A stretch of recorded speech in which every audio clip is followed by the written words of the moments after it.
Pensou que Só Rolo tinha acabado, né? Se enganou. No ar, pela Só Rolo Produções, Só Rolo Podcast.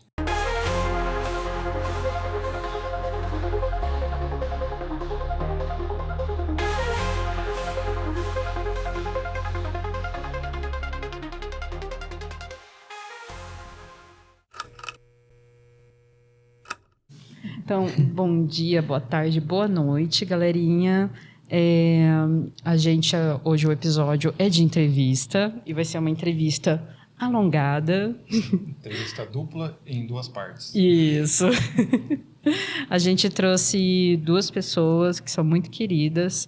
Mesmo que a gente não tenha um convívio tão grande, ainda assim são 2 pessoas muito queridas. A gente tem a Terezinha, que está no primeiro ano, segundo semestre, e o Davi, o último ano, 5º ano, no caso, 10º semestre, né? Isso. E eles são estudantes de psicologia. E o que mais que a gente pode falar? Bom, o Davi está no 10º semestre, né? Isso, Sim, finalizando agora. A Terezinha está no Começando. segundo semestre. Segundo semestre. Então, é bem legal, porque um está começando e o outro está finalizando. Vai ser Isso, e tem a interessante. questão da idade também. Davi, você está com... 24 anos. E Terezinha? Eu sou 60 mais, meia. 60 mais. Ah, meia. Então, é para vocês terem essa... Como que eu posso dizer? Esse comparativo, essa questão de como é que tá a visão deles com relação ao curso de psicologia. É um bate-papo, gente, muito tranquilo. Eles estão um pouquinho nervosos, pode ficar tranquilo. A experiência, né, não tá de boa. Né? Então, vamos lá. Então, Primeira pergunta, para quem? quem quer começar, Ma? Oi! Olha, aquilo que vocês quiserem. Eu acho que com o primeiro ano mesmo, né? Não pode ser. Que vai ser a Terezinha. Então, Terezinha, fala um pouco da sua trajetória, o seu nome, a idade já foram ditas, né? Mas, assim, você já fez outros cursos, eu sei Já disso. fiz. Minha trajetória é muito simples. Eu sou rio-pretense mesmo, mas eu entrei no convento em José Bonifácio, em 1973. Eu tinha 15 anos, era o dia do meu aniversário, e eu estava no primeiro colegial e tinha feito fundamental lá no Senac, porque o Senac era a escola onde tinha fundamental. Aí o colegial eu fiz na escola pública. Aí depois, como o meu instituto também tem escola, aí eu fui ser professora, e quando eu estava me aposentando como professora, eu me formei em serviço social, há 14 anos atrás. Por que eu quis entrar no convento? Desde criança, eu falava que eu queria ser freira. Inclusive, o Senac inteiro sabia e apoiava. E ficaram muito felizes quando eu fiz os primeiros votos e recebi o hábito. Sou uma pessoa simples, sou uma pessoa realizada e sou uma pessoa que gosto de gente. E agora, por que eu vim fazer serviço social? Por que eu vim fazer psicologia? Uma, que eu gostei de trabalhar, eu gosto muito de trabalhar com moradores em situação de rua. E um dia, um psiquiatra amigo meu me disse que esse pessoal tinha muitos problemas e que precisava. E aí, trabalhando, eu percebi que realmente. Então, estou fazendo psicologia para poder entender, pelo menos eu procuro entender um pouquinho mais eles. E sem esse conhecimento da psicologia, eu não conseguiria. Então, estou realizadíssimo aqui com esse curso da UNORTE. Aproveito para agradecer vocês, a Letícia e o Tiago. O Tiago, e depois a outra menina também, que não pôde vir, a infelizmente. Elisa. Agradeço pela oportunidade, porque eu posso falar o tanto que vocês estão me ajudando. Tá bom? A gente que A agradece. gente também está sendo ajudado aqui. Isso sim, com certeza. E, Davi, eu vou aproveitar esse gancho também dela para você falar um pouquinho de você, se possível, sua trajetória. Tudo bem, já emendo, né? Exato. Trajetória não tão grande, né? Com 24 anos. Não, mas é uma trajetória maravilhosa que eu sei. Mas, basicamente, também sou rio-pretense, como a irmã. Como eu tinha dito, tenho 24 anos. E confesso que eu fiquei muito confuso para decidir o curso, né? Aquela coisa de adolescente, de ficar confuso. Apesar disso, eu tive muito auxílio desde pequeno, que eu estudei numa instituição, numa escola, a Maria Peregrina aqui em Rio Preto, e como trabalha com metodologia de projetos, desde criança a gente é incentivado a se autoconhecer, a pesquisar coisas diferentes. O próprio aluno contribui para esse processo de aprendizagem. Então, eu fui me conhecendo muito ao longo dos anos. Cheguei próximo ao ensino médio a pensar em outros cursos, queria muito biologia, prestei engenharia, cheguei a prestar engenharia. Foi. Aí eu resolvi ir para psicologia. Fui fazendo projetos que eu vi que se encaminhavam para isso. E me encaminhavam para isso. Então, optei pela psicologia. Acabei entrando na UNORTE, também me vejo muito satisfeito na parte teórica, com o corpo docente, mas principalmente na parte prática. Desde o começo eu consegui me desenvolver muito nessa parte prática. Desde o início com estágio remunerado que eu consegui, então para mim foi excelente nesse sentido. E estou nesse caminho, eu entrei inicialmente pensando na parte hospitalar, de trabalhar nessa área. Era o que eu tinha em mente, não me imaginava em clínica, mas conforme o tempo foi passando, você vai mudando aquela história, né? Eu inicialmente ia trabalhar com cuidados paliativos, eu queria, no hospital. Só que foi passando, eu vi que acredito que não é isso, apesar de toda essa questão da doença, da morte, estar muito presente no que eu gosto de trabalhar, não me vejo no momento trabalhando em hospital. Então, estou gostando muito de atender nos estágios, na clínica, e estou seguindo com o processo, estou vendo o que vai dar, mas estou experimentando tudo que eu posso. Inclusive, aproveitando o que você falou dessa visão, Terezinha, você por acaso pensa em, além de ajudar o pessoal, moradores de rua, você pensa em ter alguma clínica? Qual que é a sua previsão de futuro, no meia-meia? Ô, Letícia, eu não me vejo em clínica. Por quê? Com a graça de Deus, desde criança, eu tenho muitos amigos, tanto pobre como rico. Então, o que acontece? Não pode atender nem parente, nem amigos. Então, eu não vou. Então, eu pensei, como lá em casa, pessoal, é bastante área de saúde, eu pensei, depois é uma área meio difícil, que Deus vai precisar de me ajudar muito, mas fazer neuro. Neuro? Neuropsicologia. Olha. Tanto é que eu falo até para a professora Annelise, ela me dá um empurrãozinho, mas ajuda. E o professor Eduardo, que é fantástico também, né? De fisiologia, né? Então eu peço muita ajuda deles, assim, para mim poder ir desenvolvendo. Porque aí eu acho que é uma área que eu vou poder ser mais útil, você não acha? Porque como assistente social, eu só trabalho de graça também. Com a defensoria, com o doutor Evandro, que são fantásticos, né? Então, aí, como psicóloga, eu acho que essa área, que vocês aí que já estão quase terminando, vocês não acham, vocês aí... a gente está no meio. Mas está quase terminando. Vocês não acham que seria uma boa? Fazer... Neuro. Eu penso, sim. Eu assim, no meu caso, né?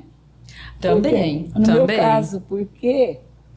Aí eu vou poder ajudar umas crianças, assim, que aí no caso eu poderia. Pelo que eu entendi, a sua formação vai ser mais voltada para o serviço social. Tem a ver porque eu vou trabalhar de graça também. Vocação também. Você não acha que... Claro, vai te ajudar bastante, né? Porque aí é uma coisa que eu vou poder atender gratuitamente. Isso. Né?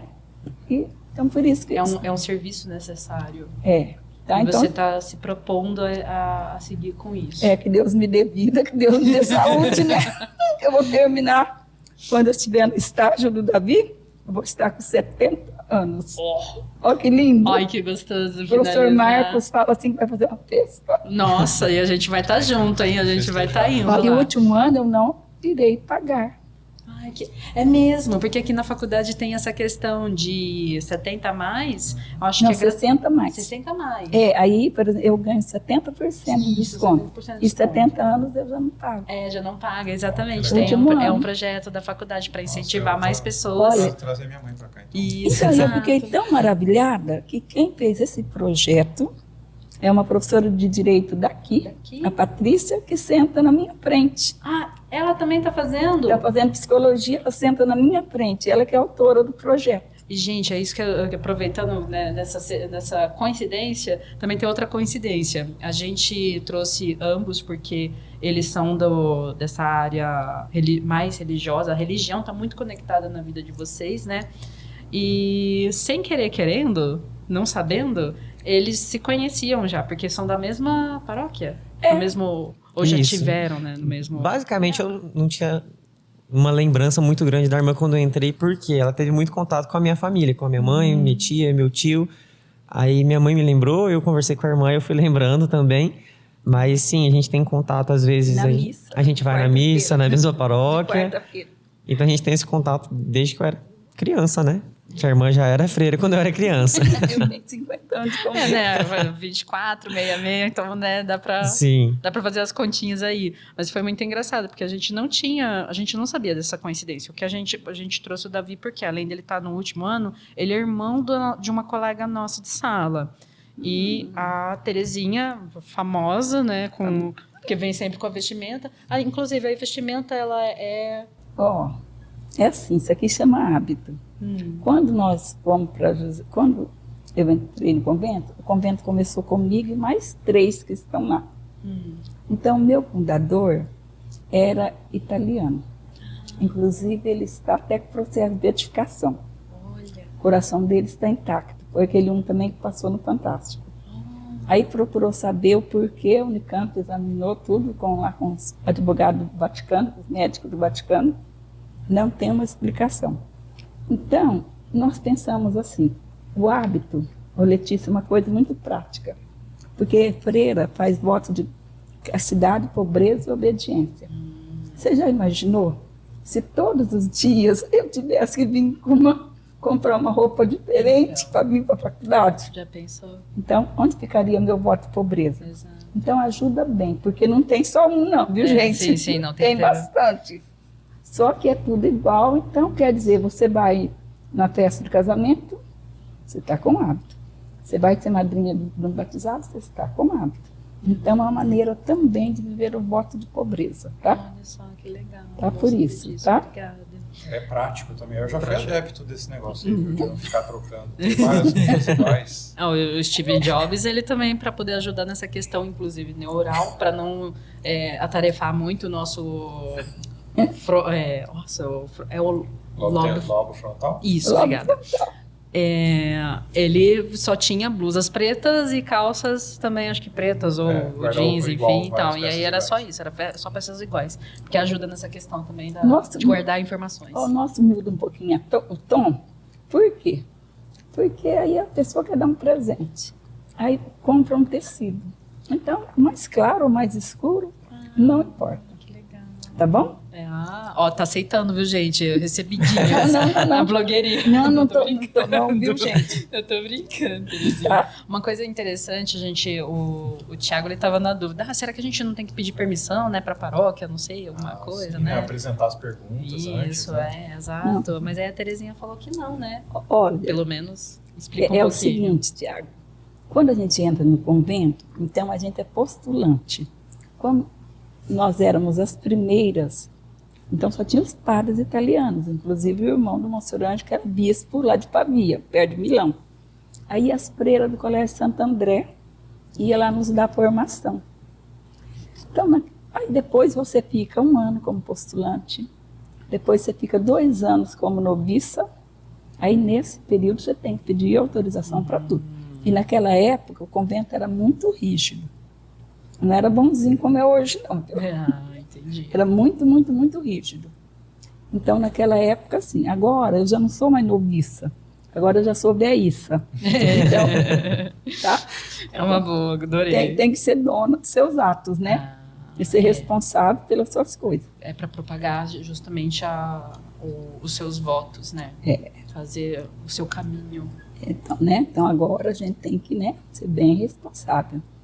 E a psicologia trouxe mais responsabilidade ainda, né? Eu brinco com o professor Marcos. Quando eu entrei no convento, a gente aprendeu, assim, tanta coisa.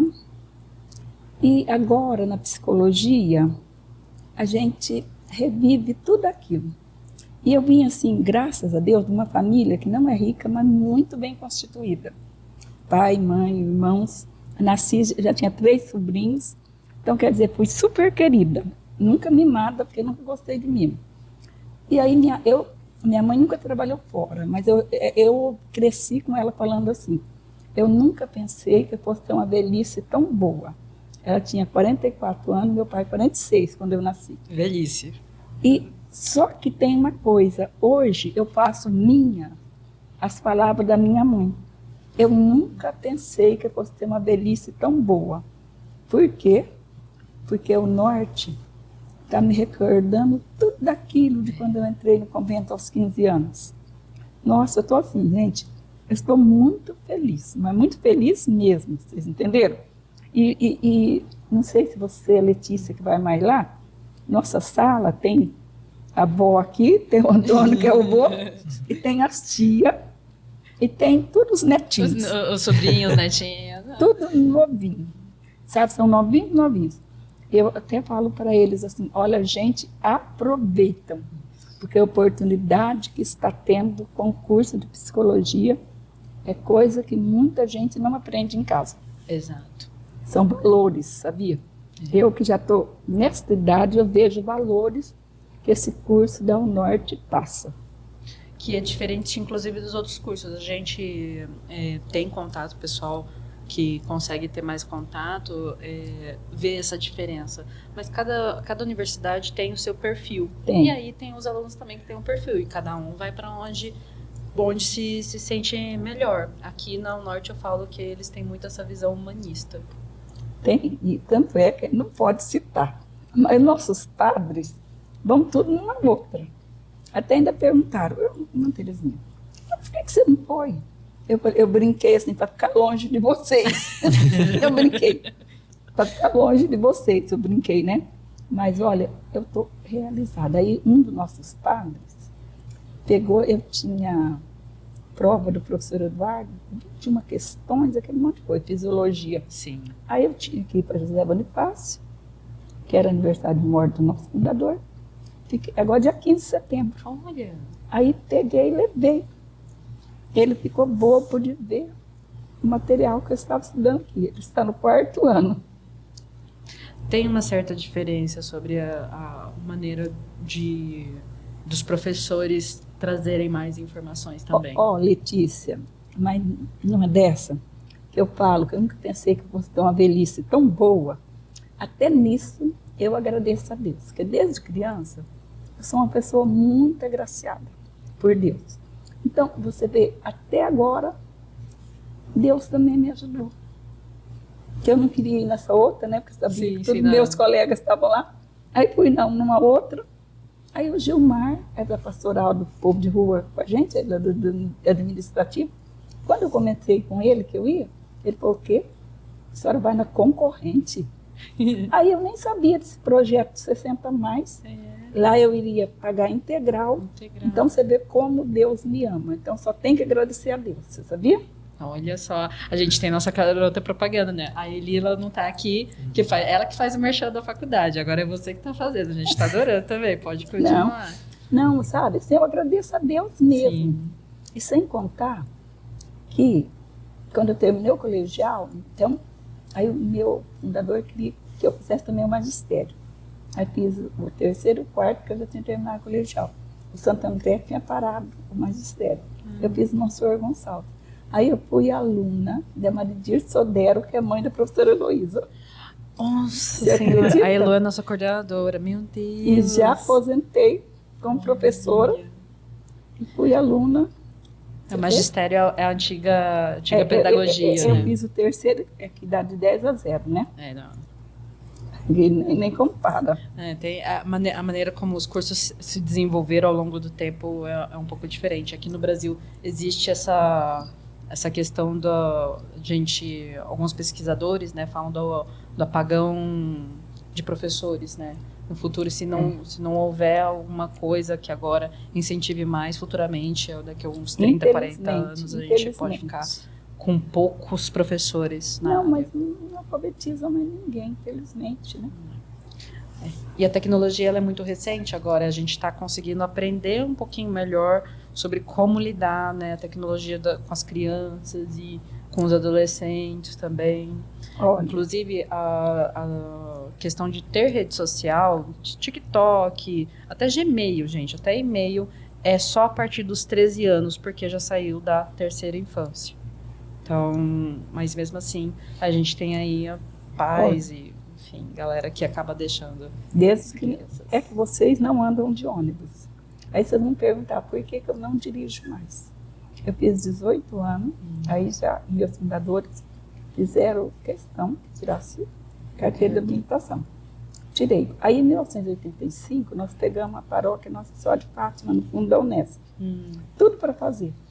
Então a paróquia era maior que José Bonifácio. E aí nós também, depois por causa daquela tragédia lá, do Rio de Janeiro, foi criada a Associação Anjo da Guarda para trabalhar só com criança de baixa renda e adolescente, que a favela do João Paulo era enorme. E aí veio, de repente, no ano 2000, veio uma mãe de Capão Redondo, com 4 crianças, a roupa do corpo. Uma mãe maravilhosa. A nossa idade era 6 anos, naquela época não tinha creche. Ela tinha um de 2. Eu falei, dá muito trabalho? Ela falou assim, não, vai no banheiro sozinho, se limpa sozinho. Por quê? Porque ela não tinha nem dinheiro para comprar fralda, então ela colocava uma sacolinha. Claro que ele tirou a fralda logo. E hoje ela é minha grande amiga. E veja só, e ele se tornou meu filho. Não porque ele me adotou. Ele me adotou. Então, por isso eu parei de dirigir, porque ele mora com a gente até hoje. Ele tem 25 anos. Ele sempre estudou ali no Colégio Santo Antônio, que é nosso também. Aí fez Senai e foi fazer engenharia mecânica fora do Brasil. Voltou, ele trabalhava aqui, agora ele trabalha lá em Florianópolis. É um amor de menino, que não bebe, não fuma. Só que por causa dele eu parei de dirigir. E aí você pega ônibus. Eu só ando de Mercedes agora. Essa Mercedes aí a gente gosta. Eu uso também ônibus, esporadicamente. Não, esporadicamente, né? Não, eu diariamente. Antes de eu vir para a faculdade, eu vou na missa, aí então eu pego o ônibus para a missa, depois pego outro para o terminal, depois pego do terminal para cá. Isso aí. E aproveitando, qual a outra questão mesmo? Vocês disseram do motivo, né, de vocês fazerem o curso já, mas a gente queria... Aí é por isso que a gente trouxe vocês, sobre a questão da religiosidade. Como que fica, qual que o maior desafio que vocês encontraram dessa mentalidade religiosa e a psicologia? Existe algum embate que vocês mesmos, por exemplo, a gente teve no nossa sala, né, questões relacionadas a isso, mas no primeiro ano, né, Tiagão? Então, aí eu não sei como é que foi para vocês. Para Terezinha, eu acredito que seja mais ok, né? Porque a experiência, todas as questões, mas eu acredito que o Davi tenha tido mais também algum embate, já que você está no último ano, né? Você diz embate em relação às pessoas, ou uma questão minha mesmo, de saber conciliar as duas coisas? Isso, exato. Eu acredito não, tenho certeza que foi muito bem estabelecido para mim desde o começo. Eu já entrei muito pela minha educação também bem consciente do que eu acredito, dos meus valores e daquilo que eu ia encontrar. E é curioso que a gente sempre ouve que a psicologia e a religião se anulam, né? É aquela coisa bem coloquial. Mas, na verdade, eu vejo que as coisas se complementam. E não que todo mundo tenha que acreditar na mesma coisa, mas cada um acredita naquilo que faz sentido, nos seus valores. E, para mim, na minha prática clínica, no modo com que eu trabalho, aquilo que eu acredito, a minha crença, a minha religião, só contribui para a minha atuação. No sentido de me fazer mais humano, de saber olhar um ser humano e ver como eu tenho que tratá-lo. Porque para a gente que acredita, eu tenho que tratá-lo conforme Deus o trata, conforme Deus o criou. Então, a minha missão aqui não é converter as pessoas. A minha missão aqui é amá-las. E da mesma forma que eu me sinto amado.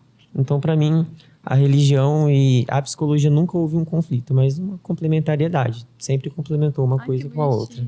Nossa, você disse tudo. Então... Quero ver você também, irmã, agora. Ai, a gente também... Não, e tudo aquilo, olha que eu sempre pensei. A minha sala é muito tranquila. Amém. O pessoal chama... Que seja assim até o final. Irmã, vamos rezar junto? Eu falo, vamos rezar. Tanto é que o professor Marcos criou até um projeto de extensão que chama Maria Vencer, acho que chama. Maria do Ser, mais ou menos isso. Eu não sei agora. É baseado, já começou a funcionar, baseado na experiência da avó de uma das alunas. E essa aluna depois comentou com a gente que ela estava tão assim perdida, então não queria mais em nada. Aí ela teve uma conversa muito grande com Deus. Deus, eu não posso continuar desse jeito. É uma menina novinha como Davi. Eu não posso continuar assim. Conversou. Aí no outro dia, na aula do professor Marcos, surgiu lá uma conversa. Quem somos nós? Aí ela falou que a avó tinha dito, olha, eu estou nessa idade, até hoje não sei quem sou eu. E ela ficou assim, falou, meu Deus, eu não quero chegar na idade da minha avó desse jeito, né? Aí ela comentou que a espiritualidade, ela convivendo ali conosco, que aquilo ajudou muito ela, que a fé dela voltou. Então, lá na minha sala eu vejo que nós temos espírita, que ele dá super bem, porque eu nunca tive problema com religião nenhuma. Inclusive, eu tenho um sobrinho que é pastor do Projeto Vida, que eu amo ele de paixão, quando eu preciso dele lá nos moradores de rua, é a comunidade dele que vai nos servir. Qual que é o nome do seu sobrinho? Ele chama Ricardo. Ah, tá. Não, pensei que eu... Gente. É um pastor muito bem conceituado, porque quando ele falou para mim que ele ia ser pastor, eu disse para ele, se você não fizer teologia, eu não conto para ninguém que você é meu sobrinho. Aí ele veio na Metodista, só 2 anos, né? E ele é um encanto de menino, entendeu? Então a gente se dá muito bem lá dentro da nossa sala, de reunir, de até rezar um Pai Nosso escondidinho ali, quando alguém precisa. Elas que chamam, né? Os meninos que chamam, os meninos novinhos, são assim, fantásticos. Isso é muito legal. A gente não tem problema lá também, não. E é super importante essa interação, inclusive, de gerações. Eu vejo que a sala fica muito mais equilibrada do que quando só todo mundo tem a mesma idade. Né? Eu não sei, na nossa sala... Bom, é que eu e o Davi, a gente chegou a estudar, mas eu tranquei, voltei novamente. Então, mas eu lembro que a nossa sala, ela tinha também essa questão de diferença de idades. E ajudou muito. A sala mudou muito, muita gente saiu, muita gente entrou, mas mesmo assim, continua... bem diferente, heterogênea, né? É, mas na parte da manhã eu acho que tem mais isso do que no período noturno. Sim. No período noturno a gente vê mais o pessoal... É isso que a gente quer trazer, inclusive, a galera do noturno também aqui para conversar sobre como que é e tal, mas lá é mais homogêneo as idades, tipo entre 20, 30, no máximo 40 anos. É o estado de vida que tem que estar trabalhando para vir depois estudar à noite, Isso, provavelmente, exato. grande parte. Então não tem essa heterogeneidade, heterogenia também, melhor, de gerações, que é extremamente importante. É uma A troca é perfeita. Muito. E você, eu não lembro, mas teve alguma essa questão de alguém perguntar para você também durante a sua trajetória no curso de psicologia, se estava tudo bem, como que eu posso dizer? Tiago, você tinha feito uma questão com relação a isso, não? Dessa parte também que tem sobre embate, mas você tinha feito de uma outra forma. Então, Pode falar, eu vou Thiago. fazer essa pergunta, mas primeiro a gente vai fazer um corte aqui. Ah, A gente nem vai levantar, tá, gente? A gente vai fazer um corte porque essa pergunta vai ficar para o próximo episódio. Então, curtam, compartilhem, dê o seu like, dislike. Exato. Se inscreva e acompanhe os próximos episódios e os anteriores também. E não esqueçam de sugerir convidados para a gente e também fazer perguntas para a gente responder aqui no ar. Pode fazer qualquer tipo de pergunta, a gente só não sabe se vai responder. Por favor, obrigada de nada. Obrigadão. Da terapia em grupo ao olhar singular, cada voz é única, vem nos ensinar. Culturas se entrelaçam, tradições a se ouvir. Na teia do cuidado aprendemos a sentir cores da mente, um arco-íris de saber. Na dança das emoções podemos nos entender, juntos construindo novos horizontes a ver. Diversidade em prática, vamos florescer.